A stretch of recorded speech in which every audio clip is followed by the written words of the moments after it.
Porque Deus, ele não anseia com que eu e você nós ficamos no conforto. Por quê? Porque se fôssemos para ficarmos confortáveis, se fosse para nós apenas o que é acumularmos conhecimento, nós termos dons e talentos para apenas sobrecarregar o nosso ser, Deus, ele não iria nos conceder nada de direcionamento para vivermos da parte dele aqui nessa terra. Cristo, ele vai perguntar exatamente para o discípulo o seguinte: o que vocês têm? Ele não vai perguntar para os discípulos quem que eles eram, o que estava acontecendo. Ele vai perguntar o que vocês têm. Por quê? Porque Cristo, ele sabia que aquilo que os discípulos tinham seria o necessário para poder o quê? Fazer algo extraordinário acontecer mediante aquela situação e aquelas vidas serem impactadas e saciadas com a provisão da parte de Deus, igreja. Igreja, quando nós olhamos em prol da realidade em que nós estamos vivendo, nós vamos perceber que vivemos a era do conhecimento. Repita comigo, conhecimento. Só que um dos grandes problemas no quais acontece é que tem muitas pessoas que apenas adquirem conhecimento, mas não pratica aquilo no qual ela acabou de conhecer. E essas pessoas acabam se tornando pessoas obesas mentais. Pois assim como existem pessoas obesas fisicamente, existem também pessoas que têm a obesidade cerebral. Só que o que me chama muita atenção é que quando nós entendemos isso, muitas dessas pessoas também, elas entenderam que Deus, ele anseia algo para que essa pessoa possa se posicionar. Deus, ele anseia com que essa pessoa que adquiriu conhecimento, ela não apenas, de fato, tenha aquilo acumulado dentro dela, mas ela possa tornar aquilo praticidade da vida dela. Só que eu vou ir mais além. As pessoas acabam adquirindo exatamente esse conhecimento e algo do tipo, as pessoas vão se aprofundando em intimidade com Deus. Só que um detalhe muito importante que acontece é que as pessoas acabam o quê? Entendendo o que Deus quer que ela faça aqui nessa terra, que é algo extraordinário. Assim como também eu costumo falar disso no meu Instagram, que é o extraordinário que Deus tem para cada um de nós. Mas o problema disso tudo é que a pessoa entende o que Deus quer, a pessoa ela tem uma bagagem muito boa de conhecimento dentro dela, a pessoa ela tem dons, ela tem talentos da parte de Deus, mas ainda assim ela continua de fato procrastinando e não dá um passo para começar a viver aquilo no qual Deus declarou a respeito dela. Então, devido a tudo isso que foi falado até aqui, o Espírito Santo nesses últimos dias tem me incomodado nesse sentido para trazer uma palavra palpável desse jeito em prol da igreja dele hoje aqui neste lugar.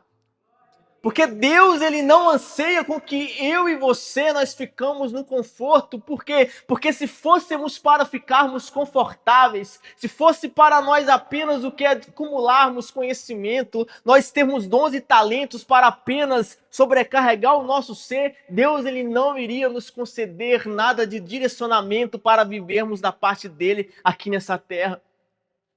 Deus, de fato, ele nos deu uma bagagem muito boa, igreja. Só que o problema é o quê? É que as pessoas não têm usado disso para abençoar a vida do próximo e ela continua o quê? Não se posicionando. E é devido a isso, nessa noite, o Espírito Santo ele tem uma palavra para os nossos corações, no qual o tema dela é: saiba usar o que você tem. Um dos maiores problemas do século XXI é que grande parte da população estão esperando ter tudo pronto daquilo no qual Deus direcionou para ela, para assim ela começar a se posicionar, a viver o propósito dele aqui nessa terra. Só que vamos juntos entender o sentido, irmãos. Nós acabamos de ler um versículo base, Lucas 9, verso 13. E eu vou explicar para vocês o cenário que ali está se manifestando. E quem é de Bíblia já conhece muito bem esse cenário. nós vamos perceber que anteriormente, repita comigo, anteriormente, o que aconteceu é que Cristo ele tinha enviado os seus discípulos, ou seja, os seus 12 discípulos. E esses discípulos eles foram fazer a missão, ter a experiência de transmitir para o povo aquilo no qual Cristo tinha ensinado para eles.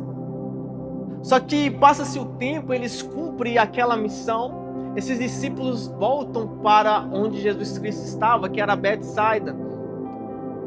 E ali nós vamos perceber que as pessoas também ficaram sabendo que Cristo estava exatamente neste lugar. E o que vai acontecer é que uma grande multidão vai se manifestar nessa cena onde Cristo estava presente. Os personagens desse contexto é o Senhor Jesus Cristo, os seus 12 discípulos e uma grande multidão, sendo que 5.000 eram homens e os demais eram mulheres e os seus filhos. Ou seja, ali de fato havia uma grande multidão de pessoas.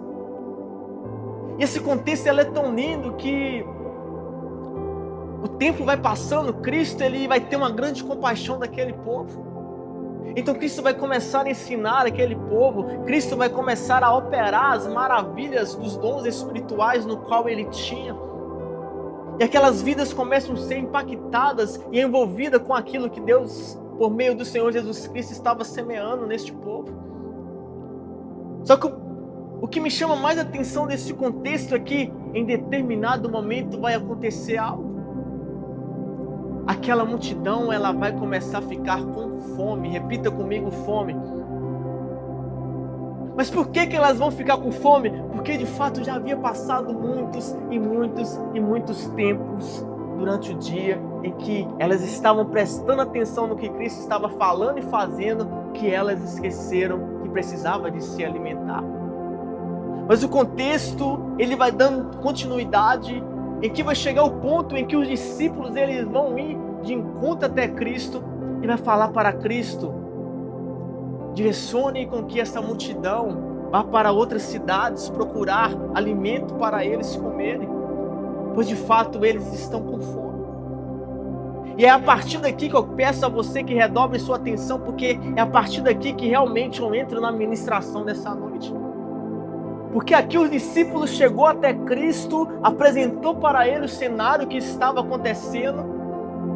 O que poderia acontecer aqui a respeito da resposta que Cristo iria dar, pastor? Talvez seria Cristo falando da seguinte forma: discípulos, reúne este povo e fale com eles da seguinte forma: vai procurar algo para vocês comer.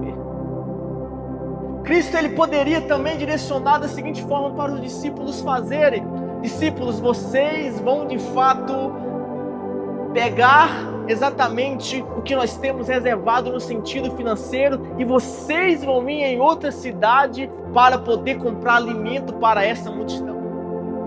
Ele poderia ainda fazer mais além. Cristo ele mesmo poderia estar posicionado ali como ele era a voz, a autoridade naquele lugar e poderia falar para a multidão: ei, nós estamos tendo um problema aqui, vocês estão com fome, então vamos fazer uma vaquinha, vocês de fato vão colocar aqui os seus recursos e os meus discípulos eles vão procurar alimento para vocês comerem.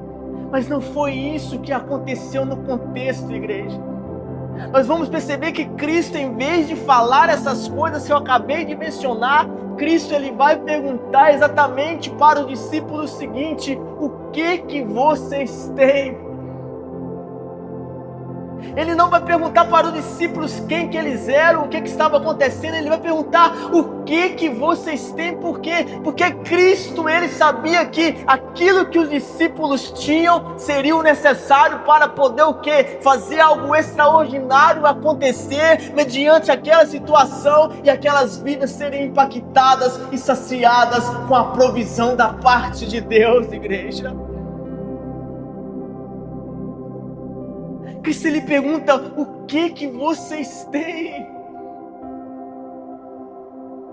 Você sabe o que o Espírito Santo está dizendo neste momento? É que aqui nesse ministério El Shaddai, de pessoas que estão aqui presentes, tem pessoas que têm dons da parte de Deus, mas ainda não se posicionou. Cristo está dizendo que aqui nesse ministério tem pessoas que têm talentos no qual poderia contribuir com a vida do próximo para a honra e glória do Senhor, mas ainda não se posicionou. É como se Cristo também estivesse dizendo da seguinte forma: Ele concedeu que autoridade sobre determinadas pessoas, do qual um é chamado para profeta, outro é chamado para apóstolo, outro é chamado para evangelista, outro é chamado para pastor, outro é chamado para mestre, mas ainda assim tem pessoas que não se posicionou, e Cristo é como se Ele estivesse perguntando para todos nós: o que nós temos feito com aquilo que Ele nos concedeu, igreja? Irmão, sabe de uma coisa, que antes dessa palavra aí de confronto a vocês, ela vem primeiro direto a mim. Mas uma coisa é muito boa, Padrinho Gilmar, em prol da questão do confronto, porque o confronto ele gera transformação. Porque o confronto ele abala a estrutura no nosso interior e faz com que a nossa alma ela entenda que existe algo que Deus plantou dentro de nós que tem que o que frutificar.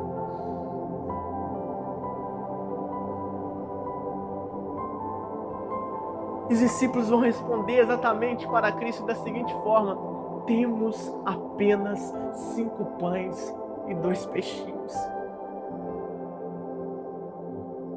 Talvez olhamos para isso e falamos assim: mas é tão pouco. Como que essa pouca quantidade que tem vai conseguir alimentar essa grande multidão? Igreja, que Ele nos mostra que não é sobre a quantidade que tem, mas que sim, é sobre o quanto nós usamos aquilo que Ele proporcionou para cada um de nós. Porque aqui nesse contexto nós vemos que Cristo, depois de ter perguntado aos discípulos, depois de entender a quantidade de pães que tinham, Ele de fato vai levantar o pão aos céus, vai render graças a Deus, e aquilo vai se multiplicar, e aquela multidão ela vai ser toda alimentada e saciada para a honra e glória do Senhor. Porque aonde existe pessoas posicionadas da parte de Deus, de fato existe a manifestação do reino de Deus aqui nessa terra. Onde existe pessoas que entendeu que Deus confiou a elas, e elas de fato decidem a realmente fazer acontecer aquele projeto, aquele sonho, aquele objetivo, aquele chamado que Deus confiou a elas, de fato elas sabem que vidas vão ser abençoadas por meio dela. E é por isso, igreja, que nós precisamos nos atentar nessa situação. Porque se eu for ficar esperando eu ter muitas e muitas coisas, eu acabo ficando que uma pessoa que só tem acúmulo dentro de mim. Eu acabo me tornando represa, e sendo que Deus não nos chamou para sermos represas, mas sim para sermos rios. E o rio faz o quê? O rio flui, ele não tem um lugar específico para parar. Mas o problema do dia de hoje é que as pessoas pensam assim: nossa, eu preciso disso para começar. Eu preciso de mais aquilo para começar. Ah, Deus, Ele me concedeu um projeto, vidas vão ser abençoadas com isso, mas eu estou precisando disso e disso e disso e disso. Pensando que tudo começaria com o seu pequeno posicionamento. Porque é através das pequenas coisas que Deus faz grandes coisas acontecer, igreja. E eu posso provar para você isso biblicamente. Irmãos, tem muitas pessoas que estão esperando ter muito para assim começar e assim posicionar em prol daquilo que Deus direcionou para elas. E aqui se tratando a respeito da questão de pessoas que têm pouco, mas se posicionou, eu começo a respeito falando com vocês sobre Noé.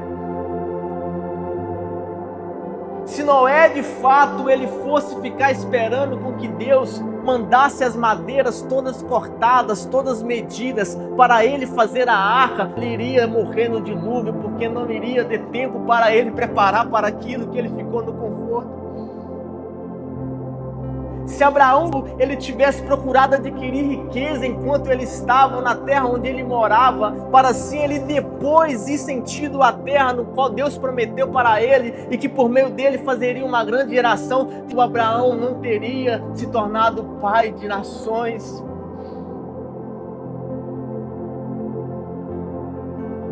Irmãos, se nós fôssemos olhar a respeito de Davi, e ele de fato ficasse apenas de braço cruzado, não enfrentasse leões, não enfrentasse todo tipo de animais selvagens que iriam de encontro ao rebanho de ovelhas que ele cuidava, e assim ele não preparasse para viver a visão que Deus concedeu a ele, Davi nunca iria se tornar rei e não iria se tornar líder de uma nação e de fato ser o quê? Um grande homem de guerra que glorificava o nome de Deus na batalha. Que eu vou ir mais além, igreja. Se Cristo fosse ficar esperando com que surgisse uma pessoa no meio dos homens que iria porventura substituir a ele, Cristo ele não teria saído da glória, porque era impossível disso acontecer, e foi por esse motivo que Cristo ele veio à terra, que ele morreu lá na cruz do Calvário, mas que no terceiro dia ele ressuscitou e concedeu para nós uma vida eterna e o acesso ao Pai novamente, igreja. Então lá vai, não fique esperando tudo acontecer para você se posicionar, muito pelo contrário, se posicione e assim você verá as coisas acontecer. Agora vamos ver a respeito do apóstolo que viveu mais coisas extraordinárias da parte de Deus, abaixo de Cristo, apóstolo Paulo. O estudo de terça-feira que vem vai ser sobre ele, e vocês já estão convidados também. Imagina se o apóstolo Paulo ele não tivesse posicionado depois da visão que Deus concedeu a ele quando ele ficou cego indo sentido a Damasco, de que Deus iria tornar esse apóstolo um cara missionário que iria fundar várias e várias igrejas. Imagina se Paulo ele tivesse ficado no conforto, o que teria acontecido para o evangelho de Cristo se expandir aqui na terra? Porque o apóstolo Paulo ele ajudou nessa expansão. Então nós precisamos estar atentos a esses detalhes. Essas pessoas que eu acabei de citar, elas saberam usar aquilo que elas tinham. Irmãos, quando nós começamos a nos posicionar e a usar todos os recursos que nós temos em prol de viver o direcionamento que Deus deu para cada um de nós, a partir disso, no processo, vemos a provisão de Deus sobre a nossa vida. Porque tudo começa com o primeiro passo e no meio do caminho Deus começa a abrir as portas e as coisas começam a se destravar na nossa vida.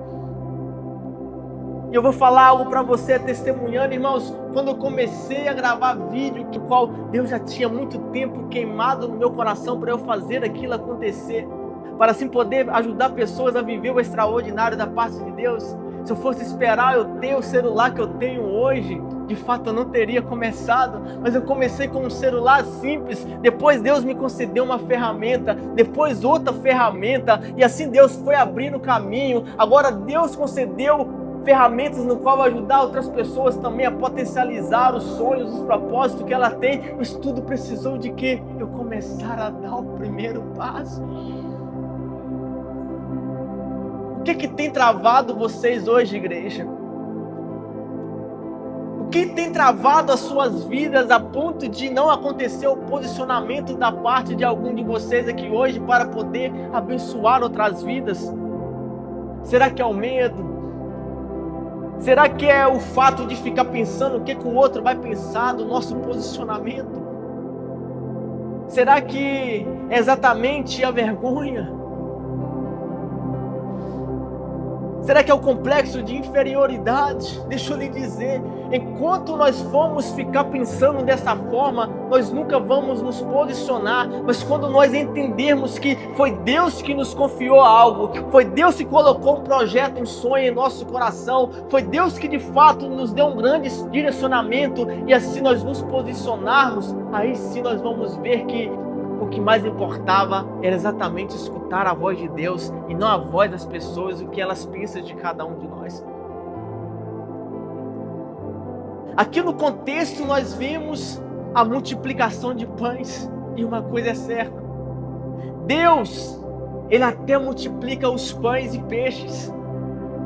Porém, para isso acontecer foi preciso que uma criança usar os 5 pães e os 2 peixes que ela tinha. Sabe o que Deus está dizendo para nós por meio dessa atitude? Nós o que podemos ter até o direcionamento da parte de Deus de que iremos abençoar muitas vidas, mas primeiro nós precisamos o que? Abençoar aqueles que moram com cada um de nós. Nós podemos o que? Ter o chamado da parte de Deus para ganhar muitas almas para Cristo, mas primeiro Ele vai usar o que? O que nós temos para ganhar os que estão perto de cada um de nós. Deus pode até ter declarado que nós iríamos viver coisas grandiosas da parte dEle, mas primeiro Ele vai querer o quê? Que nós o obedeçamos nas pequenas coisas. Eu vou finalizar aqui para você dizendo: vocês que estão aqui presentes vão viver o extraordinário da parte de Deus. Vocês vão viver tudo aquilo que Deus tem declarado a teu respeito, aquilo que Ele tem colocado queimar em seu coração. Mas antes, Deus vai pedir com que você se coloque na posição do eis-me aqui, para que Ele possa te preparar primeiro. Porque se não nos colocarmos nessa posição, nós vamos o quê? Atrair maldição sobre nossas vidas. Mas quando nós nos posicionamos e entendemos que Deus vai primeiro preparar cada um de nós, aí sim nós estamos o que? Destinado a viver tudo aquilo que Deus tem declarado a respeito de cada um de nós. Irmãos, tudo começa com o que nós temos.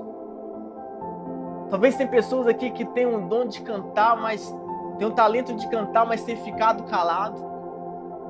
Talvez tem pessoas aqui que têm o dom de ensinar, mas tem ficado calado por causa da vergonha.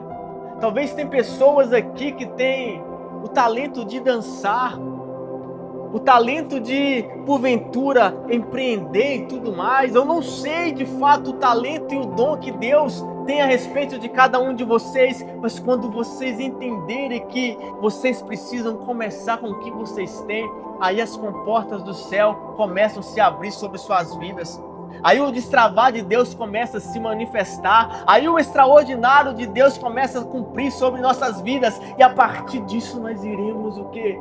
Abençoar muitas vidas aqui nessa terra.